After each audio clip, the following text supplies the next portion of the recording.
నమస్తే నా పేరు Shreya welcome to Kancharla TV speed news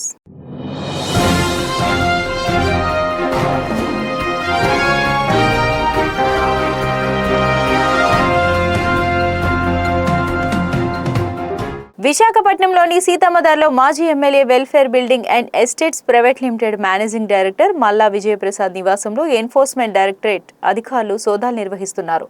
స్థానిక సమాచారం ప్రకారం ఈ రోజు తెల్లవారుజామున సుమారు 5 నుంచి 6 గంటల మధ్య 2 వాహనాల్లో వచ్చి ఈడీ అధికారులు బృందం నివాసంలోకి ప్రవేశించింది.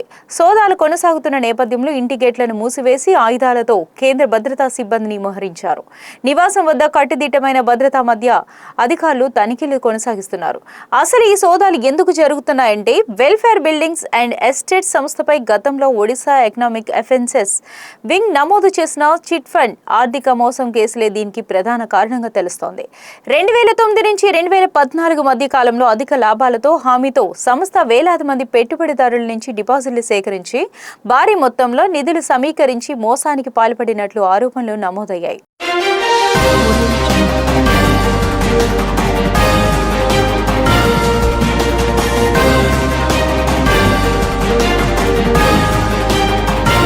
శ్రీ సత్యసాయి జిల్లా కదిరి పట్టణంలో బైండ్ ఓవర్లో ఉన్న ఒక నిందితుడు మళ్లీ ఘోర నేరానికి పాల్పడడం స్థానికంగా తీవ్ర కలకలం రేపింది. గతంలో ఓ హత్యాయత్నం కేసులో బైండ్ ఓవర్లో ఉన్న ఒక షేక్ వలీ బాషా అనే వ్యక్తి ఆ బైండ్ ఓవర్ గడువు ముగియక ముందే అడపాల వీధికి చెందిన రమేష్ ను దారుణంగా హత్య చేశాడు. ఈ హత్య కేసులో నిందితుడిని పోలీసులు అరెస్ట్ చేశారు. ఈ ఘటనకు సంబంధించిన వివరాలను కదిరి డీఎస్పీ శివనారాయణ స్వామి మీడియా సమావేశంలో వెల్లడించారు. బైండ్ ఓవర్లో ఉండి కూడా చట్టాన్ని ధిక్కరించి మరోసారి హత్యకు ఒడిగట్టిన వలీ బాషాపై కఠిన చట్టపరమైన చర్యలు తీసుకున్నామని తగిన సెక్షన్ల కింద వేసి కేసు నమోదు చేసి రిమాండ్కు తరలించినట్లు తెలిపారు.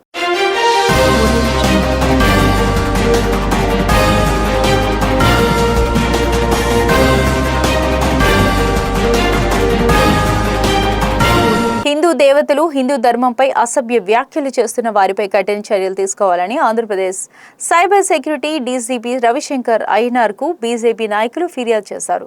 ఈ కార్యక్రమంలో భారతీయ జనతా పార్టీ రాష్ట్ర నాయకుల బృందం, టీటీడీ బోర్డు సభ్యులు భానుప్రకాష్ రెడ్డి, పార్టీ సీనియర్ నాయకులు శ్రీనివాసరాజు, రాష్ట్ర యువ మోర్చా అధ్యక్షులు సునీల్ రెడ్డి, షేక్ బాజీ తదితర నాయకులు పాల్గొన్నారు. సోషల్ మీడియా వేదికగా హిందూ దేవతలు, హిందూ ధర్మం, హిందూ సాంప్రదాయాలపై అసభ్యకరమైన, అభ్యంతరకరమైన వ్యాఖ్యలు చేస్తున్న వ్యక్తులపై చర్యలు తీసుకోవాలని డిమాండ్ చేశారు.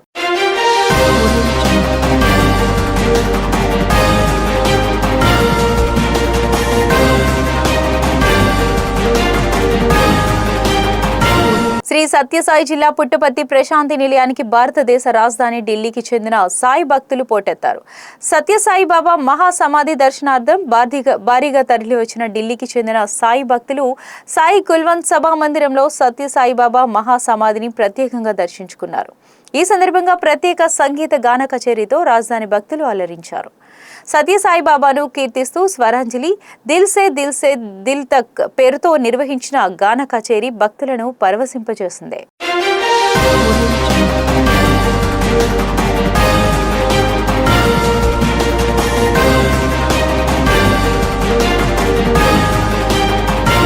డాక్టర్ బిఆర్ అంబేద్కర్ కోనసీమ జిల్లా పోలవరం మండలం ఎందురలంక గ్రామ పంచాయతీ పరిధిలో రైతులకు రాజముద్రతో కూడిన నూతన పట్టాదారు పాసు పుస్తకాలను ప్రభుత్వ విప్ ముమ్మిడివరం ఎమ్మెల్యే దాట్ల సుబ్బారాజు పంపిణీ చేశారు.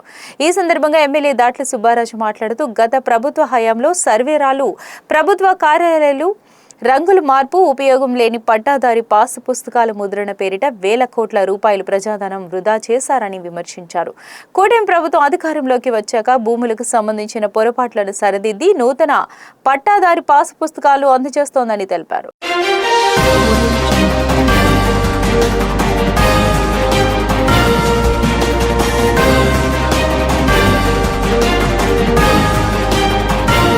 గుంటూరుకు చెందిన అస్విత్ అనే చిన్నారి జన్యుపరమైన డిఎండి వ్యాధితో బాధపడుతున్నాడని మాస్టర్ మైండ్ అడ్వైజర్ ముట్టుపల్లి మోహన్ తెలిపారు. గుంటూరు నగరంలోని బ్రాడీపేటలో గల మాస్టర్ మైండ్స్ కాలేజీలో నిర్వహించిన మీడియా సమావేశంలో ఆయన మాట్లాడారు. ఈ వ్యాధి నివారణ కోసం 26 కోట్ల ప్రాణ రక్షణ ఇంజెక్షన్ అవసరమని చెప్పారు. కేంద్ర, రాష్ట్ర ప్రభుత్వాలు దాతలు చిన్నారి ప్రాణాలు కాపాడేందుకు ముందుకు రావాలని అన్నారు. ముఖ్యమంత్రి నారా చంద్రబాబు నాయుడు, లోకేష్, పవన్ కళ్యాణ్ ఆదుకోవాలని వేడుకున్నారు.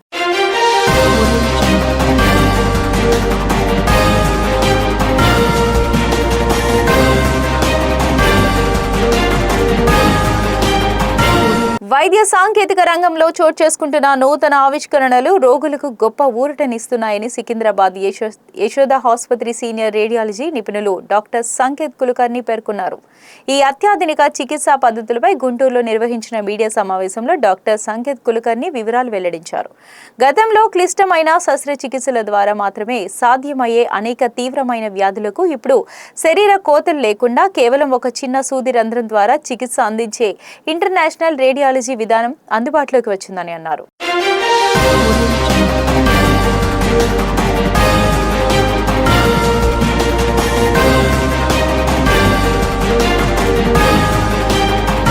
డాక్టర్ బిఆర్ అంబేద్కర్ కోనసీమ జిల్లా రావులపాలెం సిఆర్సి ఫంక్షన్ హాల్లో జిల్లా వైఎస్ఆర్ కాంగ్రెస్ పార్టీ అధ్యక్షుడు చిర్ల జగ్గిరెడ్డి ఆధ్వర్యంలో డిఎస్సిలో జరిగిన అవకతవకలపై టౌన్ హాల్ సమావేశం నిర్వహించారు. ఈ సందర్భంగా జగ్గిరెడ్డి మాట్లాడుతూ జగన్మోహన్ రెడ్డి ప్రభుత్వంలో సచివాలయం ఉద్యోగ నియామకాల్లో మెరిట్ ఆధారంగా ఉద్యోగ నియామకాలు జరిగాయని అన్నారు. రాత పరీక్షలు లేకుండా వాళ్లకు కావలసిన వారికి గేట్లు ఎత్తి ఉద్యోగాలిచ్చి వ్యవస్థలను భ్రష్టు పట్టించిన లోకేష్ మంత్రి పదవికి రాజీనామా చేసే వరకు పోరాడతామని అన్నారు.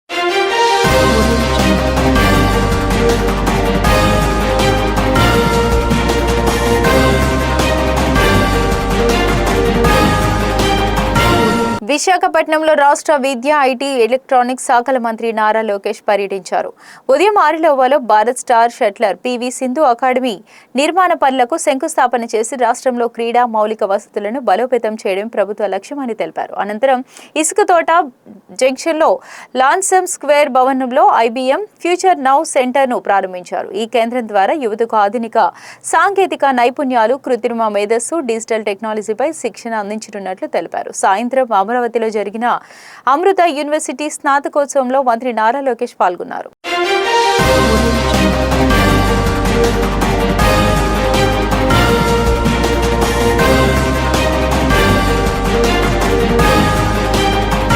తూర్పుగోదావరి జిల్లా దేవరపల్లి పొగాకు యార్డ్లో మాజీ ముఖ్యమంత్రి వైఎస్ఆర్ కాంగ్రెస్ పార్టీ అధ్యక్షుడు వైఎస్ జగన్మోహన్ రెడ్డి పర్యటించారు. పొగాకు వేలం తీరును పరిశీలించిన ఆయన రైతు ప్రతినిధులతో ముఖాముఖి నిర్వహించి వారి సమస్యలను అడిగి తెలుసుకున్నారు. గిట్టుబాటు ధరలు లేక తీవ్ర నష్టాలు ఎదుర్కొంటున్నామని రైతులు జగన్ ఎదుట ఆవేదన వ్యక్తం చేశారు. దేవరపల్లి పొగాకు యార్డ్లో వైఎస్ జగన్ పర్యటన సందర్భంగా భారీ సంఖ్యలో రైతులు, పార్టీ శ్రేణులు తరలివచ్చారు. అడుగడుగునా స్వాగతం పలుకుతూ రహదారులను జనంతో నింపేశారు.